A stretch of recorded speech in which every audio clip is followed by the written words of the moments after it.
We're here today with Dr. Eduardo Rodriguez, the new chairman of Plastic and Reconstructive Surgery at NYU. And you arrived here 2 years ago, is that right? Or? Arrived in November of 2013. All right.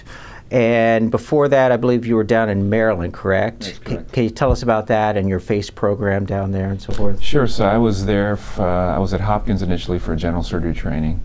And then I was at Hopkins in a combined program with Maryland for plastic surgery training. And then after I did a year of microsurgical reconstruction in Taiwan, I came over to run the program at the Shock Trauma Center at University of Maryland and be involved with the craniofacial program at Johns Hopkins. Now, let's talk about, on the bigger scale, and plastic surgery in general. How has it changed over the last 15 years? So, for example, your program is now a separate department. You got the 3 and 3. So what's different between now and 15, 20 years ago?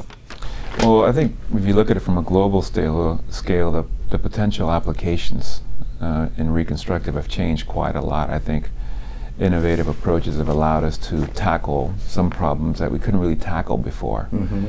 One of the concepts is face transplant. Well, we'll get to that. But with regards to education and structuring of residency programs, I think all programs have changed quite a bit. And I think, as you refer to plastic surgery, the change from what was defined as an independent model, where the majority of the candidates did general surgery as a prerequisite training, normally 5 years, or if it included research, it was sometimes 7, Mm-hmm.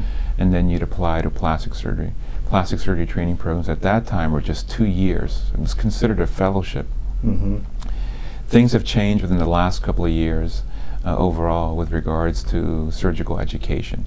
And at least our relationship in Maryland and what we see here in New York are that the highly qualified types of cases that our general surgeons required were becoming less in number. And I think specialties are becoming much more subspecialized. Mm-hmm.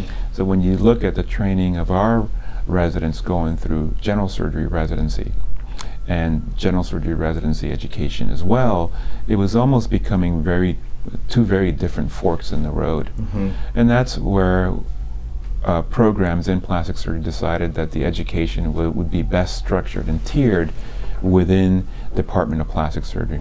Another big change is that most plastic surgery divisions were divisions of a bigger department, Department of Surgery.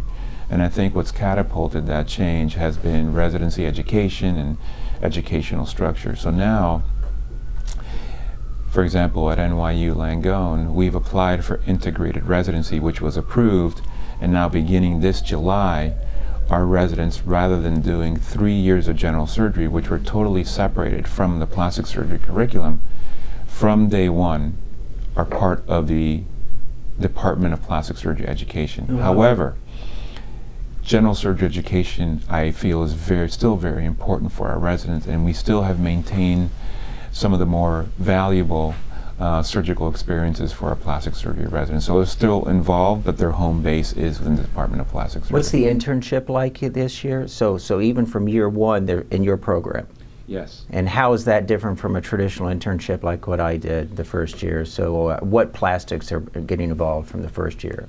So the education structure has been defined by the American Board of Plastic Surgery, and there are some core rotations and some non-core rotations. They're defined as non-core because not every academic program has access to education like we have here at Mm-hmm. NYU. Mm-hmm. So for example, when you and I went through residency, we did all the core rotations, whether it was general surgery, breast surgery, surgical oncology, Mm-hmm. endocrine. Some of those rotations are being preserved, and we are preserving the key ones for our residents. However, the ones that we've removed that we don't consider non-core Mm-hmm.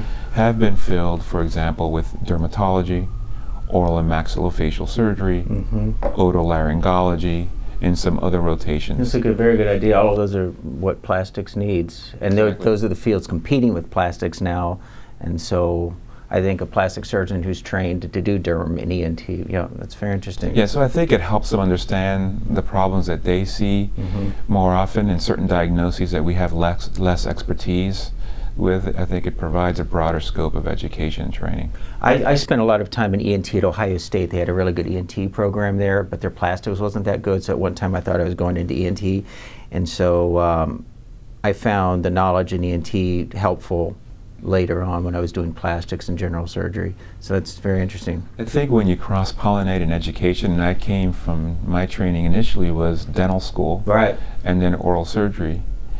And then after that with plastic surgery and microsurgery, it provides an opportunity to solve problems that I wouldn't be able to solve without that type of education. So I'm pretty fortunate. Right. One of your cases, you transplanted the entire palate and Sure. your dental. That's great.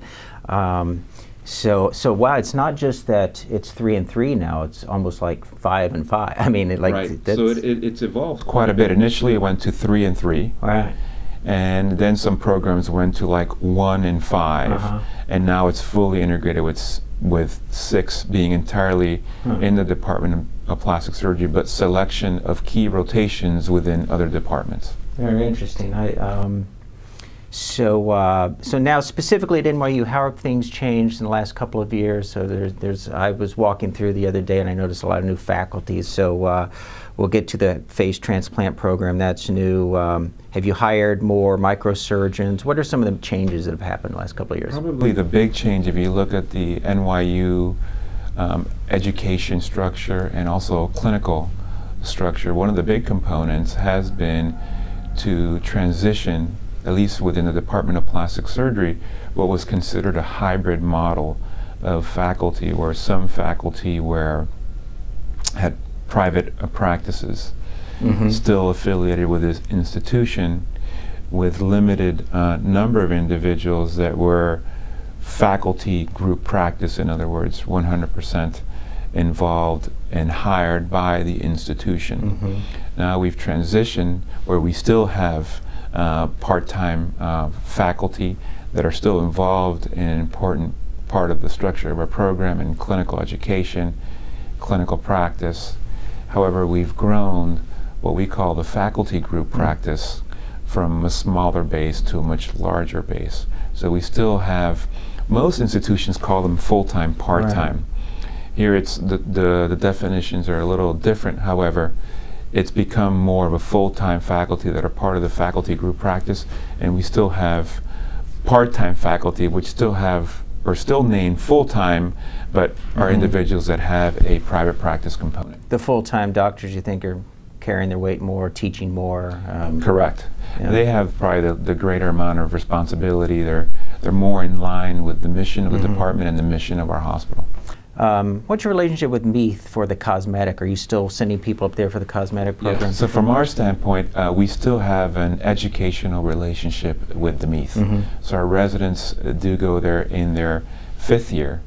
So cosmetic is still the last year? I always thought it was a little Second to last year. So they didn't get much training before it, and some of the things they end up doing the most of. So we are changing that whole education curriculum. So beyond integrated education, we're modifying the educational structure of the entire residency program, whereby before the residents were involved in a number of different educational exercises throughout the week and then throughout different times of the day.